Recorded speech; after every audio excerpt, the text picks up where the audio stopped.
যে কর্মসূচি আজকে আয়োজন করা হয়েছে, প্রারম্ভিক ভাষণে এমডি সাহেব বলেছেন যে ওনার কর্মজীবনে উনি দেখেননি বা তা অভিজ্ঞতা হয়নি যে বৃক্ষরোপণ বা বন মহোৎসব পালন করা টিএসসিএল এর দ্বারা। এবং এটা একটা খুবই গুরুত্বপূর্ণ দিক যে প্রয়োজনীয়তা উপলব্ধি করে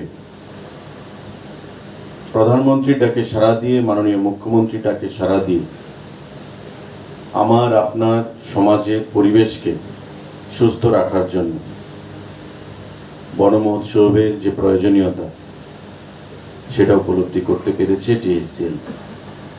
এবং শুধু টিএসসিএল নয়, রাজ্যে যতগুলো দপ্তর রয়েছে, বিভিন্ন সামাজিক সংগঠনগুলো রয়েছে, বিভিন্ন রাজনৈতিক দল রয়েছে, তারা প্রত্যেকেই তার উপলব্ধি করতে দেরিতে হলেও সেটা করতে পেরেছে। এবং আমরা অত্যন্ত আনন্দের সঙ্গে জানাচ্ছি যে রক্তদান এ বিষয়ে ত্রিপুরা যেমন একটা ভারতবর্ষের মধ্যে বিশেষ স্থান অধিকার করেছে, ঠিক তেমনি বর্তমান সময়ে বন মহোৎসবের মাধ্যমে, বৃক্ষরোপণের মাধ্যমে আমাদের রাজ্য একটা বিশেষ জায়গায় এগিয়ে যাচ্ছে। যার জন্য প্রতিটি কর্মসূচিতে যখন ভালো কোনো অনুষ্ঠান হয়, মাননীয় মুখ্যমন্ত্রী, মাননীয় মন্ত্রীরা বা অন্য কোনো বিশিষ্ট ব্যক্তিজনের দ্বারা প্রদীপ প্রজ্বলন করে আমরা সেই কর্মসূচির সূচনা করি। পাশাপাশি বৃক্ষের উপর জল দিয়ে আমরা কর্মসূচির সূচনা করি। একটা বৃক্ষ মানে আমরা ছোটবেলায় পড়াশোনা করেছি, গাছ লাগান, গাছ বাঁচান, একটি গাছ একটি প্রাণ।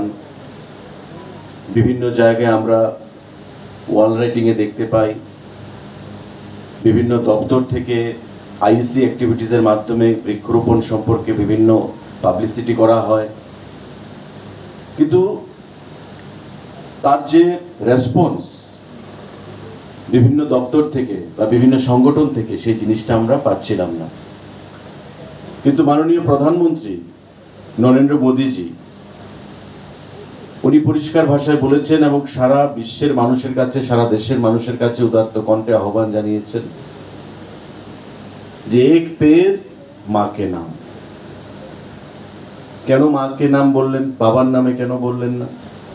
আমরা মা বাবা দুজনকেই ভালোবাসি, মা বাবা দুজনকেই সম্মান করি।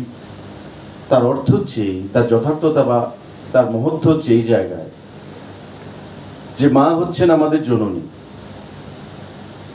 10 মাস 10 দিন আমাকে গর্ভে উনি ধারণ করেন, তারপর আমি পৃথিবীর মুখ দেখি। পৃথিবীর মুখ দেখার পর বা পৃথিবীর মুখ দেখার আগে আমাকে সুস্থ রাখার জন্য মার যে প্রয়াস, মার যে আদর, মার যে মমত্ব, সেই জিনিসটা উপলব্ধি করবে প্রত্যেকটা মানুষ, প্রত্যেকটা হিউম্যান বিং। ভারতবর্ষে এমন কোনো লোক নেই, পৃথিবীতে এমন কোনো লোক নেই যে মার প্রতি শ্রদ্ধাশীল নয় বা শ্রদ্ধাভাজন নয়। এবং সেটাকে মাথায় রেখে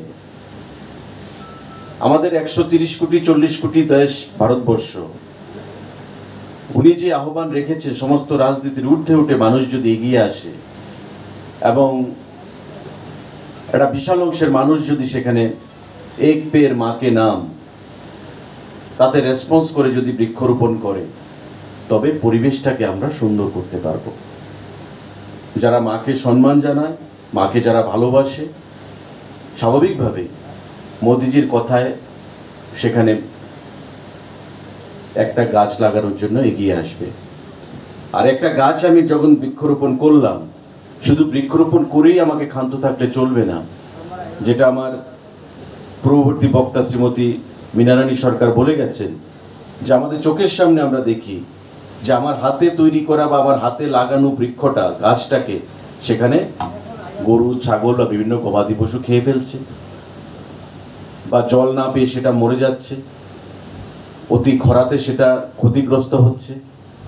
তা আমার হাতে যে জিনিসটা আমি তৈরি করলাম, বৃক্ষটা রোপণ করলাম, সেই জিনিসটাকে আবার আমার চোখের সামনে মরে যেতে দেখছি। এই জিনিসটা কখনো হওয়া উচিত নয়। আমি যে বিল্ডিংটাকে তৈরি করলাম, আমি আবার সেই বিল্ডিংটাকে যদি ভেঙে ফেলে দিই, তবে সেই জিনিসটা দেখতে শোভকর নয়। স্বাভাবিকভাবেই আমাদের প্রত্যেকের দায়িত্ব যে আমরা বৃক্ষরোপণ করব, নিজেকে বাঁচানোর জন্য, আমার পরবর্তী প্রজন্মকে বাঁচানোর জন্য, আমার সমাজকে সুন্দর রাখার জন্য। কারণ বন যদি রক্ষিত না হয়, সঠিক পরিমাণে বৃক্ষ যদি না থাকে, তবে পরিবেশ থাকবে না। ইকোলজিক্যাল যে ব্যালেন্স, সেই ইকোলজিক্যাল ব্যালেন্স রক্ষিত হবে না, এবং আমাদের মানব সভ্যতার আগামী দিনে একটা বিরাট বিপদের সম্মুখীন আমাদের প্রত্যেককে সেটা হতে হবে। এমনিতেই কলকারখানার সংখ্যা বৃদ্ধি পেয়েছে, আরবানাইজেশন, নগর উন্নয়ন।